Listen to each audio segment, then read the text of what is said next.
Brian and Kenzie in the morning. And Chicago's alternative all day. Q101. Kenzie's Krimes. Milwaukee police found body parts in a North Side apartment. Not because I was angry with them, not because I hated them, but because I wanted to keep them with me.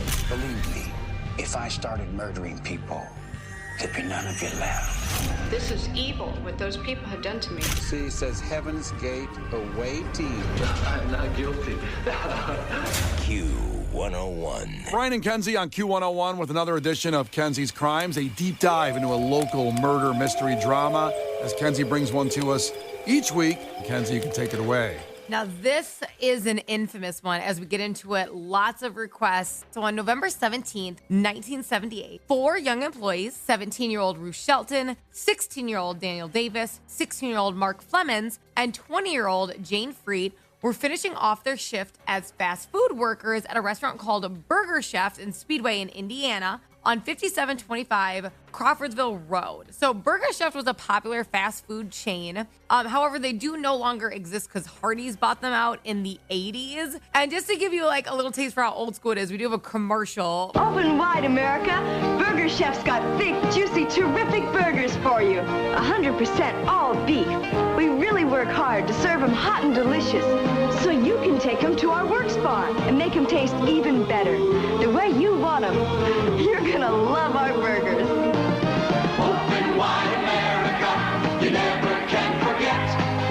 You get more to like at Burger Chef. So that's where these 4 young adults were working. So 20-year-old Jane Freed was the assistant manager. She had a sister and 3 brothers. She was described as really kind, reliable, which is probably why she was already an assistant manager at the age. And she had been in a serious 2-year relationship at that time and lived in an apartment on her own. So just really self-sufficient. 16-year-old Mark Flemons, he was kind of described as the cool guy. He didn't do great in school. He had recently gotten in trouble for light shoplifting, as well as getting in a fight with someone who stole his hair pick from his back pocket at school. It's a Saved by the Bell episode right there. Very much so. He was totally the cool kid. Mark's sister also worked at Burger Chef. 17-year-old Ruth Shelton was on the honor roll. And then 16-year-old Daniel Davis didn't have tons of friends. And on the night of November 17th, which I'd previously mentioned, Daniel called his family asking if he could work late because he needed the extra money for Christmas presents. Unfortunately, this was the last time they would ever talk. It was supposedly Daniel's job to take the trash out at Burger Chef. Several moments after he took the garbage out that evening, all 4 employees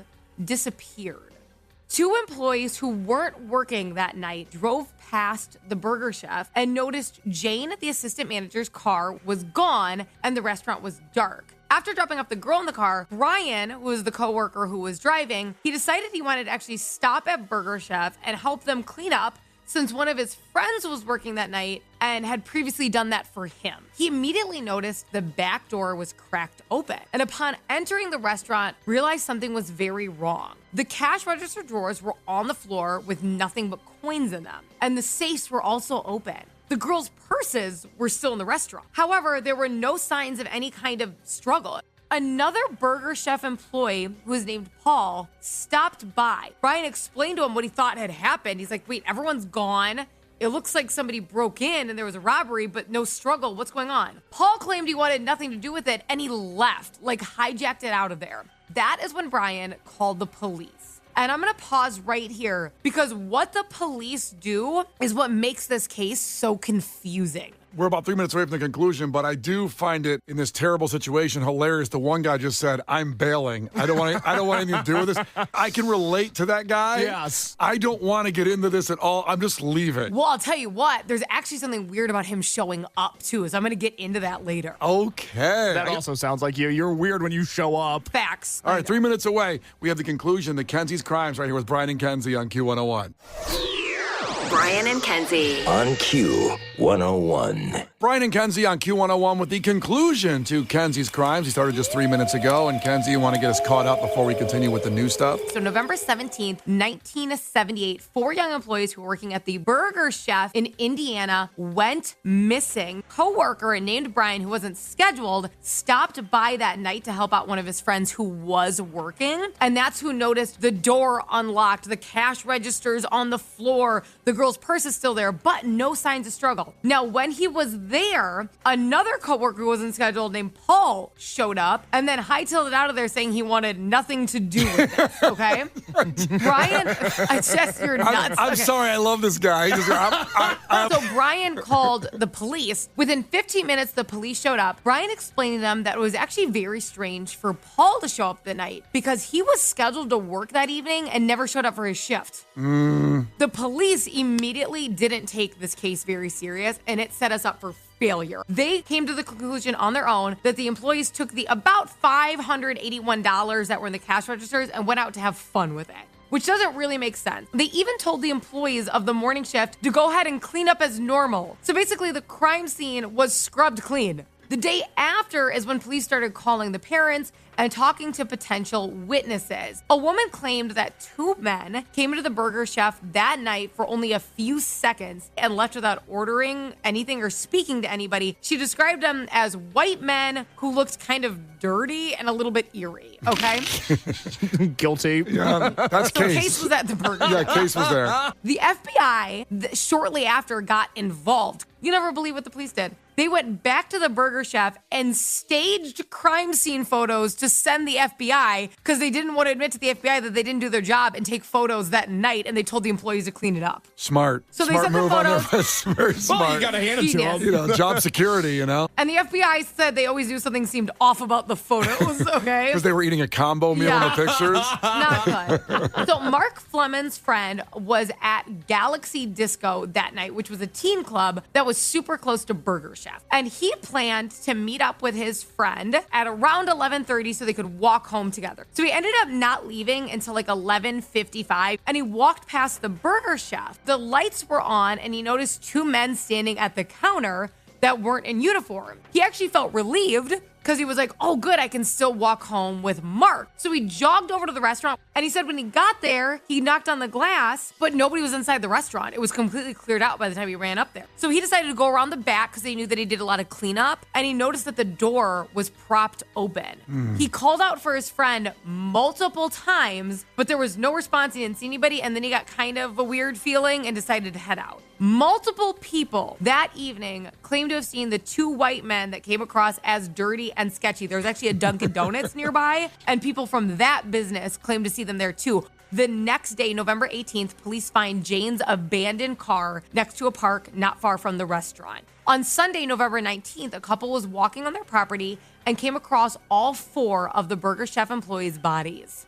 Then even weirder things started happening. Ruth's father was receiving harassing phone calls about his daughter and her death. November 29th, they finally got a little bit of a break, and it was a crazy tip that came through via letter. Basically, they claim that they know who the people were. There was 3 people involved, but the third person is completely innocent and was told that they were just going to steal money. He had no idea that the kidnapping robberies were going to take place, and that he could facilitate the meeting of the third person if they could promise immunity. Then he sends another letter, and he's like, I don't know if I could help anymore. The third person is now so scared. He lives in a different state, and so do the other murderers. It was really weird. Then another letter got sent in that claimed, these are the names, this is where they live. This was an act of jealousy because of Jane, one of the women who was murdered, and they were trying to get rid of the bodies after the act of jealousy. That third letter had actually a nickname for Jane in it, which made them think that this person did have some information, even though it was very hard to pin down.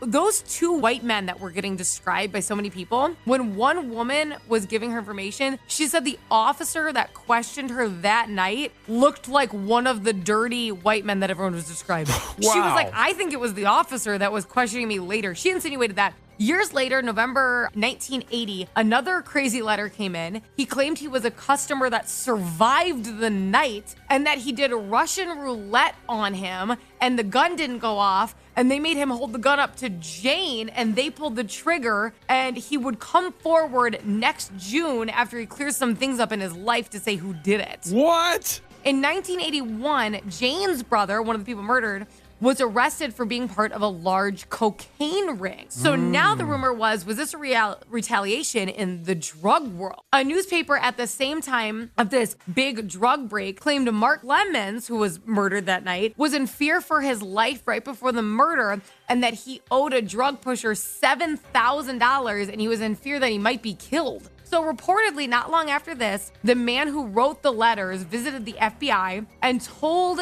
them all that he knew, and the interviews were taped, but nothing was ever released. So Mark, they said, was in fear for his life, right? Mark's brother was also arrested for murder involving drug-related issues years later, further fueling the drug-related rumors tied to the crime. So November of 1984 led to the biggest breakthrough. Donald Forrester called the Speedway investigators from a correctional facility, because he was already incarcerated, and said he knew what happened that night. Donald confessed and described in vivid detail how each one died.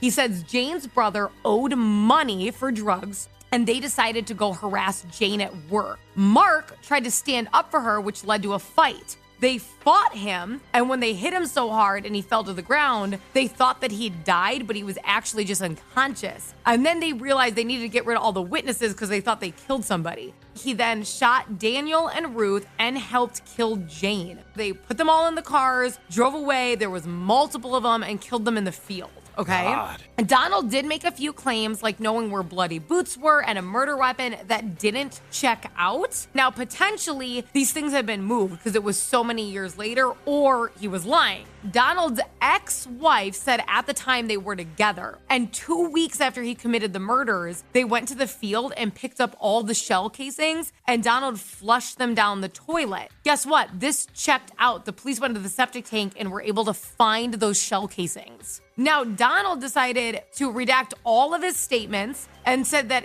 none of it was true and he only did it for a plea deal. And even though they had the ex-wife claim it was true, Donald's statements checked out and they found the shell casings. They didn't charge him. Whoa. They were like, well, no, he said he didn't do it. Then there's not enough proof. Much later, he recorded a video confession. Still wasn't charged. Huh. And unfortunately, he died in prison due to cancer without ever being charged for this crime. And to this day, this is considered a cold case. It is unsolved. They actually still say they're looking for information about it, which blows my mind because it seems like there's a lot of information about it.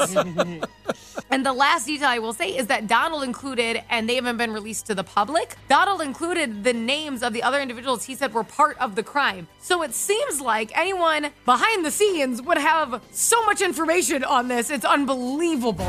Kenzie's Crimes. Milwaukee police found body parts in a North Side apartment. Not because I was angry with them, not because I hated them, but because I wanted to keep them with me. Believe me, if I started murdering people, there'd be none of you left. This is evil, what those people have done to me. See, says Heaven's Gate away team. I'm not guilty. Q101. Well, there you go. Another amazing edition of Kenzie's Crimes. If you missed any part of it, it will be on the podcast later. If you missed the beginning setup, all there on the Brian and Kenzie podcast, anywhere you get your podcasts. Very easy to find. Coming up, relating to Kenzie's Crimes, incredible facts about Burger Chef that was talked about in the story where those poor kids worked, but an unbelievable, this is something that's going to stay with you the rest of the day when you learn about Burger Chef and what they brought to the world in joyous fashion. Also, you got about 20 minutes left for the keyword for Fest, Boston Calling, a full trip, and Riot Fest tickets. We'll give you that keyword again in 6 minutes. Brian and Kenzie in the morning, and Chicago's alternative all day. Q101.